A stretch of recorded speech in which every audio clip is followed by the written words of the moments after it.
I'm incredibly grateful to you, Eric, for that introduction and for your inspiring opening remarks. There's a lot to do indeed.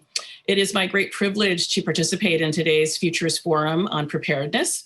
I'm Alondra Nelson, president of the Social Science Research Council, or the SSRC. As an international nonprofit that supports scholars and connects researchers with policymakers and citizens, the SSRC is delighted to co-sponsor this event with SMIT Futures. My sincere thanks go to Dr. Christopher Kirchhoff and Barbara Bush for inviting SSRC to join them in this work. I applaud the work that SMIT Futures is advancing, and I look forward to seeing the research to be unveiled here today.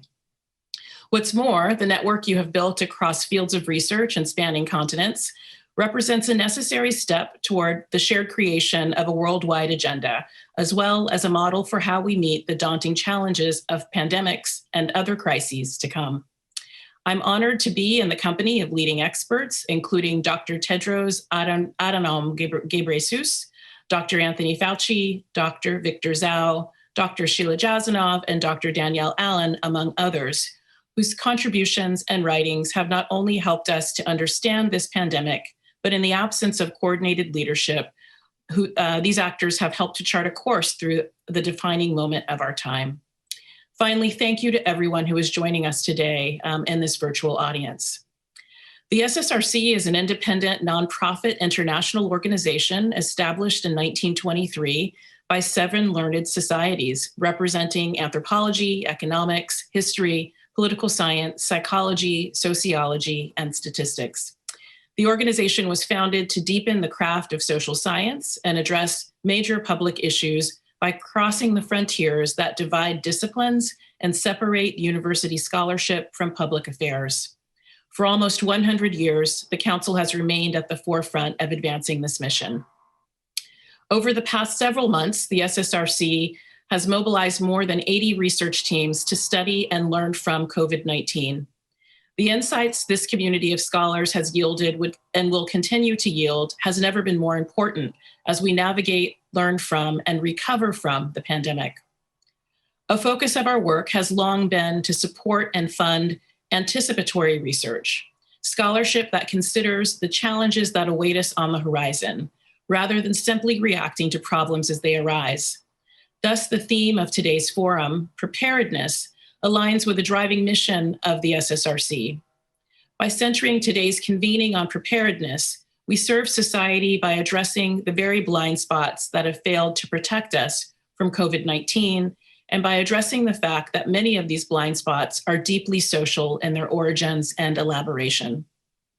Last year, when it became devastatingly clear that the disorganized, defective, and deadly response to COVID-19 reflected a failure of social infrastructure, the SSRC realized that COVID-19 also represented a defining moment for the social sciences.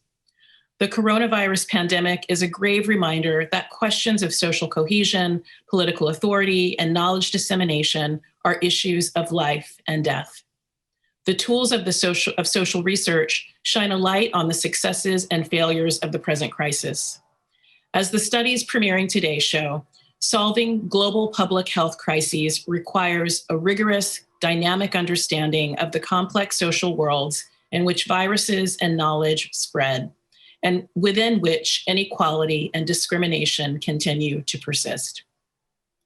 In April, the SSRC launched COVID-19 in the Social Sciences, a virtual research center that we designed as a multifaceted approach devoted to understanding the pandemic and its implications. With the support of the Henry Luce Foundation, the John S. and James L. Knight Foundation, the Omidyar Network, the MacArthur Foundation, and the College and University Fund for the Social Sciences, a consortium of SSRC partner institutions, we debuted a series of initiatives devoted to understanding the pandemic's immediate impact, as well as its lasting consequences for societies worldwide. Since then, we have awarded over 80 research grants for innovative and ethically informed projects, often using remote methods on key issues impacted by the virus in the US and globally, including government, education, the workplace, healthcare, and surveillance technology. We invited researchers from across the disciplines and across the world, to reflect on the pandemic and a COVID-19 essay forum, gathering reflections on human, social, political, and ethical dimensions of the pandemic. We created a coronavirus syllabus, a crowdsourced list of resources on public health, disease outbreaks, pandemics, and other social shocks that help to orient the COVID-19 crisis and shed light on its multifaceted implications and effects as conveyed in scholarship, media, and the arts. The COVID-19 and the Social Sciences platform is premised on a comparative approach to addressing the social complexities of the pandemic. In the spirit, over the summer, the SSRC convened a group of more than 4 leaders from industry, civil society, government, and academia from around the world to coordinate, who were coordinating major international COVID-19 research, an international body known as the Public Health Surveillance and Human Rights Network. This group has been focused on building frameworks that map and address the risks, opportunities, and challenges posed by the public health surveillance crucial to stemming COVID-19. This network shares knowledge, best practices, and ideas for designing the policies and technologies that will monitor and evaluate surveillance practices and protect privacy, and therefore safeguard health in its broadest meaning.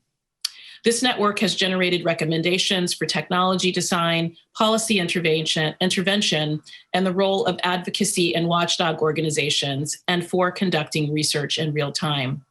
A report summarizing the findings from this network will be released later this month.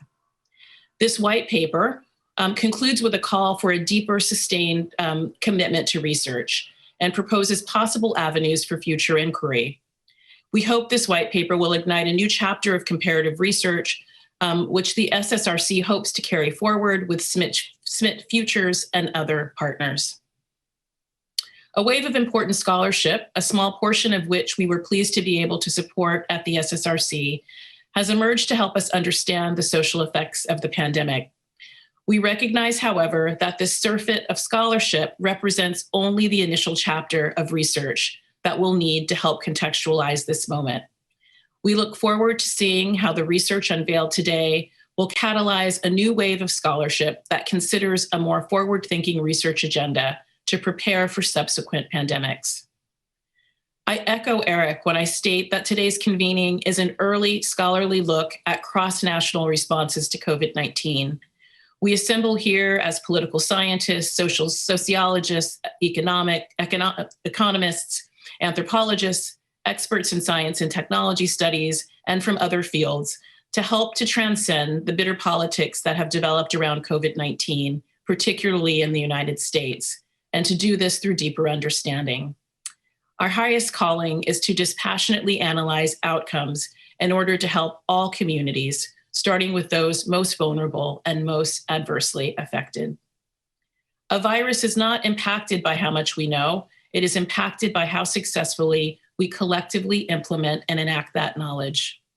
The monumental comparative study being unveiled today is a powerful first step in that work. I can think of no better team to help lead this research than Drs. Wilmot James, Stephen Hilgartner, and Sheila Jasanoff, the SSRC's 2018 Hirschman Prize laureate, whom for years I have had the pleasure to know and to learn from. This is only the beginning. As you will hear, WHO Director General Ghebreyesus is calling upon social sciences around the world to help humanity learn from this pandemic and prepare for the next one. As president of the Social Science Research Council, I'm proud to support our community of researchers across 80 countries in advancing this essential cause. I hope our scholarly partners across all disciplines will join us. If the natural and social sciences come together to inform policy and regulation, we will all be more prepared to face the next public health emergency from becoming another global crisis. And now it is my pleasure to hand things over to Barbara Bush and Chris Kirchhoff from SMIT Futures to describe the next 2 days.